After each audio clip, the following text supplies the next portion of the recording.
Hello everybody, it's Carl here from the Game Store and Comic Culture in Lincoln in England. Bit of a different thing today. I thought I'd do a box opening for Star Wars Destiny. So it's a what's in the box, but what I'm going to do is take one of these 4 boxes that I've got.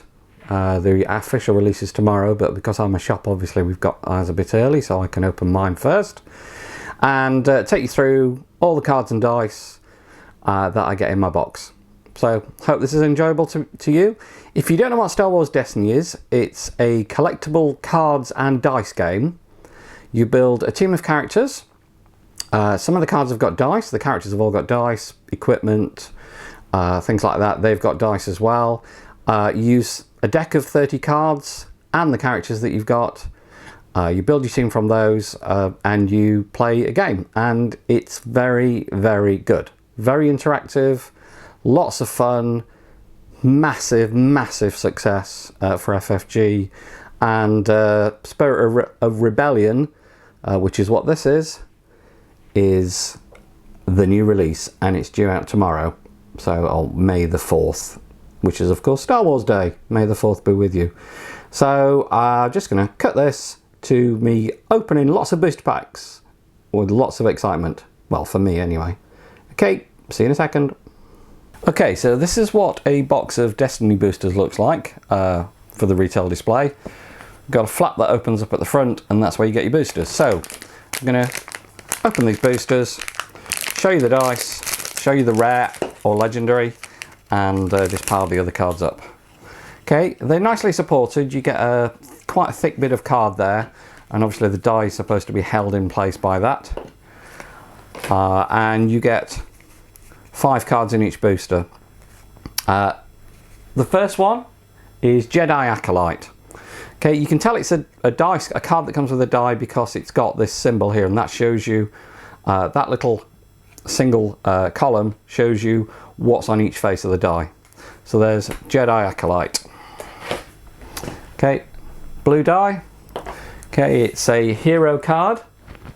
That shows you that it's a hero. Blue. There's 3 basic colours. There's blue, red and yellow, and there's also greys, which are neutral. But there's 2 sides. There are hero sides and there are villain sides. Anyway, let's move on a bit more quickly now. Red die. Just going to throw this stuff over here.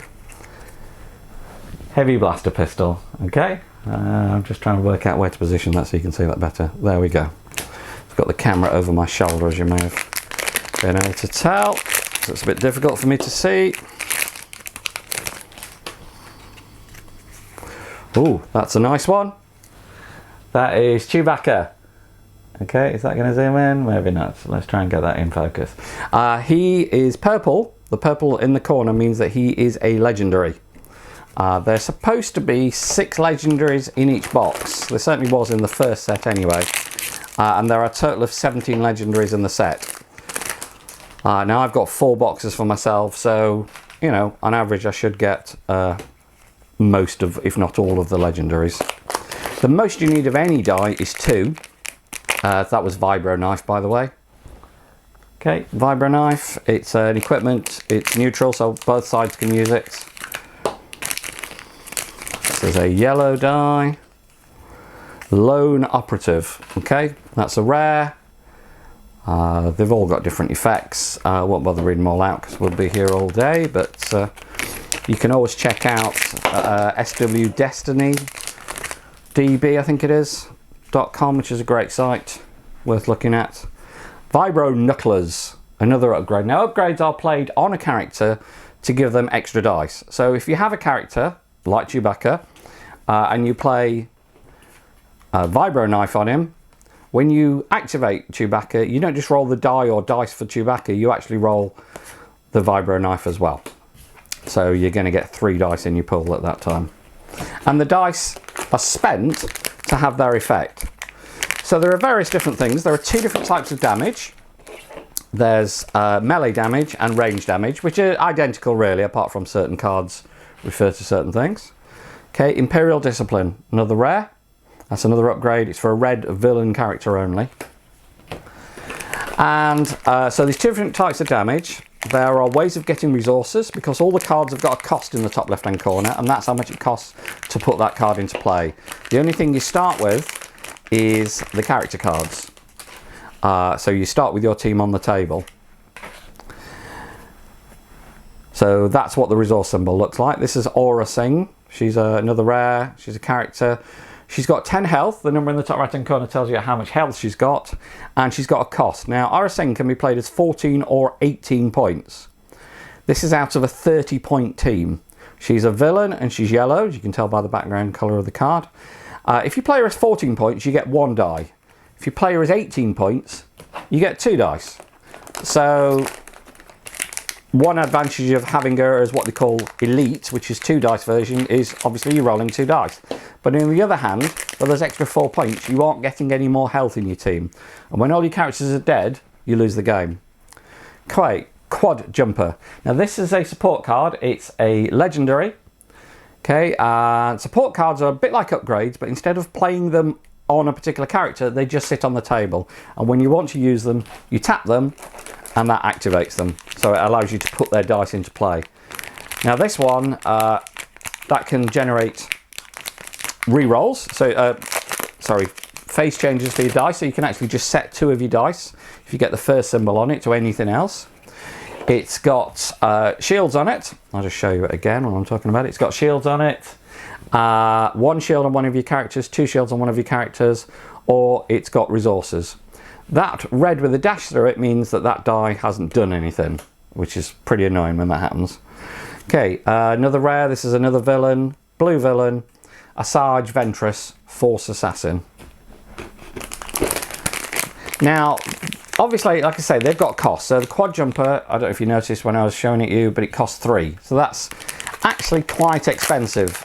The most expensive card I can think of at the moment, I think, costs 5.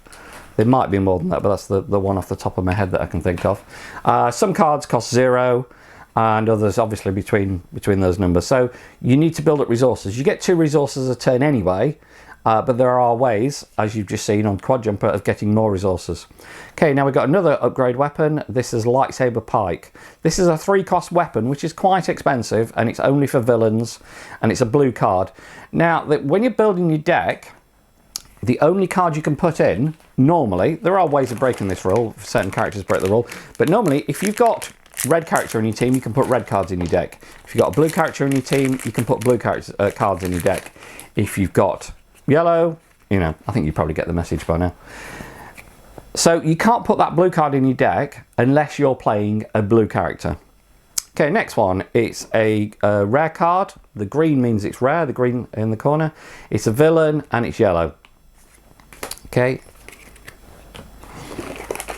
nothing particularly exciting. He does 1 point of damage on one face, 2 points of damage on another face, plus 1 point of damage on one face, and plus 1 resource on 2 of the faces.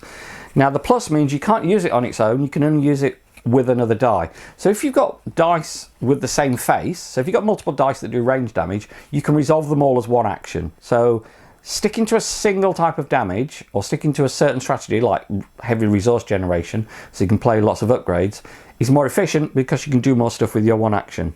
Okay, this is a great card, Force Lightning. Now it's expensive, it's a blue character only, so you have to play on a blue character. Obviously you have to have a blue character to put it in your deck. It's 4 cost, this is pretty expensive. However, it's got 2 damage on it, 3 damage on it, 4 damage on it, and 2 specials.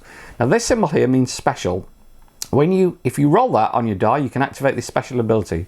This special ability says, deal 1 damage to a character. You may remove a die showing a blank to re-roll this die instead of removing it from your pool, which is a great ability. What that means is if you rolled a blank on one of your dice, then you remove the blank instead of that. So you get to do it multiple times. Okay, very, very good. Expensive, but good. You know, 4 is as expensive as anything I've ever played in this game, I think. I've played it quite a bit. Astromech. It's a neutral support droid, so either side can play it. It's red, so you've got to have a red character to put it in your deck. Remove this die to turn a vehicle die to any side. So obviously works really well if you're playing a vehicle deck, because it allows you to set your vehicles to their best possible side. If you don't want to use it for its other abilities. But the good thing about something like that is even if you roll the blanks for it, if you roll the red sides, you don't miss out. You still get something. Okay, Ascension Gun, another upgrade. Neutral, again. Yellow this time, 2 cost. These things have a tendency to stick in the box a bit, so you have to encourage them to come down. Hope you're enjoying this so far. It's always exciting opening boosters. It's not an LCG, it is a CCG, so it's collectible. It's not just you just buy everything. So it's a bit of a change of pace for FFG. Rebel Commando, he's a hero card, so he's the good guys, I suppose. Not the legitimate government. And he just allows you to remove an opponent's die if you get the special on him, which is really quite nice. He's got 10 health and he's a 10 cost. So you could run a team of 3 of those. Okay, you'd actually have 30 health, which is a lot of health for your opponent. If your opponent's just running 2 characters, he might only have 18 health, something like that. Okay, another rare, Temin Snap Wexley. He's a hero, red hero card, and he basically makes it harder for your opponent to claim the battlefield. When you finish your turn, when you think you've done everything you want to do, you can claim the battlefield, and all battlefields have got a special ability, and only the first person to claim it gets it. So it does allow the other person to keep going and do the rest of his moves, but it repays efficiency. This is a game where being action efficient is very useful. Okay, Unkar Plut. He's a villain, he's yellow. Yellow, basically, red is more military sort of stuff. Blue is force users. Yellow is scum. Villains, mercenaries, stuff like that. So they've all got their own little character. They're not just different colours for no reason. They are all particular colours. Oh, Jin Erso. Okay. She makes your yellow events cheaper. So she's going to be really good in a yellow deck, because you're probably going to play quite a few yellow events during the game. She's 11 health, but she costs 15. Now compare that with the previous guy. He's 10 health and he costs 10 for a single diversion. So you're only getting 1 more point of health for 5 more points. But obviously her abilities and her die are much better than the other guy. So they've balanced the cost. Or they've tried to balance the cost at least. Whether they've done it successfully or not, only time will tell. So that if you're getting a really good character with great abilities, you're going to have to pay more points for him. Okay, Death Trooper. Card number 1, in fact, in the set. 10 health, 10 cost. Pretty vanilla, fairly boring, but actually quite useful, because there are characters that can bring those into play after the game started. Oops. Now, one thing you will notice that the dice themselves are quite big. To be honest, I think they look a bit kiddie-ish.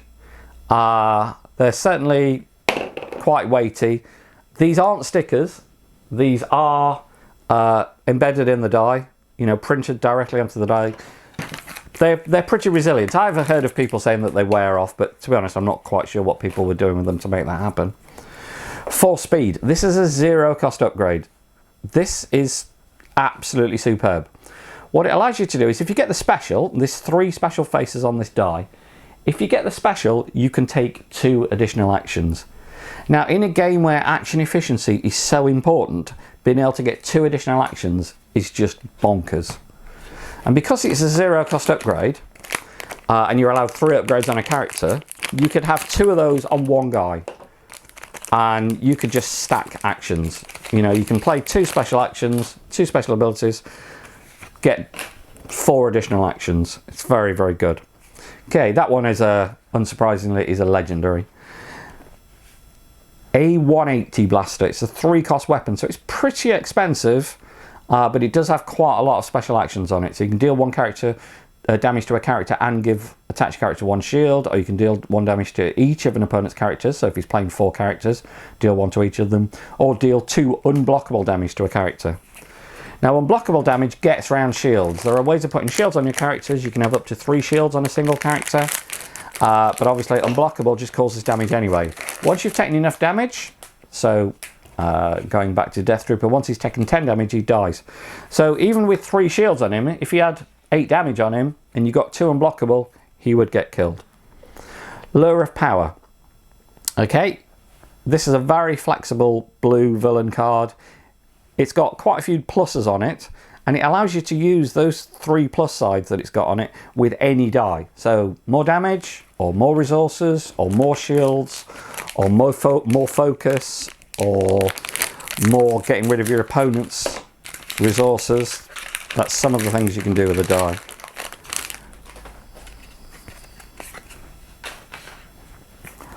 Okay, Jedi Acolyte. It's quite a cheap character, 9 points, but he's only got 7 health. Okay. He does have the special ability that if you team him up with other characters with a similar symbol, he's going to be able to increase his results by 1 every time you resolve it. So potentially, you know, he's a 1-1-2-1-1 blank. Doesn't sound very good, but potentially he's a 2-2-3-2-2 blank, which is obviously much better for 9 points. On the other hand, I'm not sure I'd want a team of 3 of them, let's put it that way. Guavian Enforcer. He's a villain, he's yellow. He basically allows you to remove shields off people. He's a 9 health character. So if you compare those two there, he's got more health for 1 less point. Okay, he's only 8 points, but obviously his abilities aren't considered as strong as Jedi Acolyte, or, you know, don't work as well in the particular deck that you're going to put him in. So he's actually cheaper for your team. Like I say, you get 30 points to build a team. It is possible to have a 1 character team if you get the most expensive character and you're running with 2 dice, but I'm not sure how viable that is. Obviously testing will tell. Luminare Unduli. She's blue and she's a hero card. Okay, hero character. 13 or 17 points, depending if you got 1 or 2 dice, and got 10 health. Now this is the second set. The first set was called Awakenings and just went mental. I mean, you can't buy it for love nor money at the moment, and I don't think there's any more coming. There might be 1 more delivery of it, but I think they're probably done. Okay, this is Director Krennic. He is a legendary, he's red, and he's a villain. And what he allows you to do is when you activate him, which you're going to do once a turn, if you control the battlefield, you get a free Death Trooper die into your pool. I'm not sure about him. He seems okay, but I think you've probably got to be building a team with him in mind. You've got to make sure that you control the battlefield for one. Without that, he's fairly, you know, he's reasonable, but he's not amazing. If you can get that ability off regularly, then obviously you're going to, you know, he's going to be a lot more efficient. Another legendary, so one straight after the other one. This one is Z6 Riot Control Baton. It's a weapon, does lots of melee damage, and there's also a chance of getting a resource out of it. Now this one's got redeploy, which means that if the person who's holding this weapon dies, you can put it on one of your other characters. It's also got a special ability that says after you roll this die into your pool, you may re-roll it. Now that's great, obviously, because if you roll it and you get a blank on it, you've got another go. The odds of getting something useful off him are much, much better off that particular die.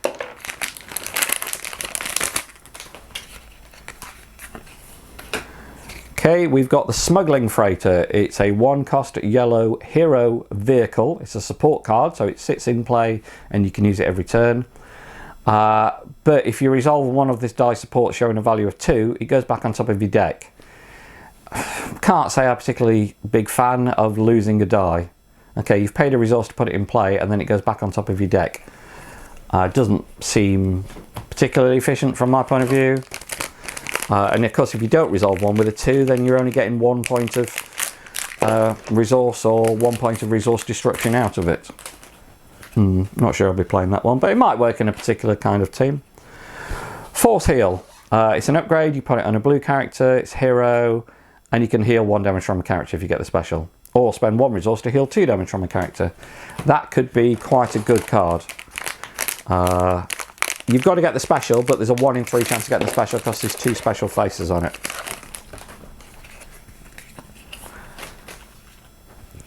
Okay, supply line, 1 cost, support, neutral, anybody can use it. Use the special on this die to reroll any number of your dice.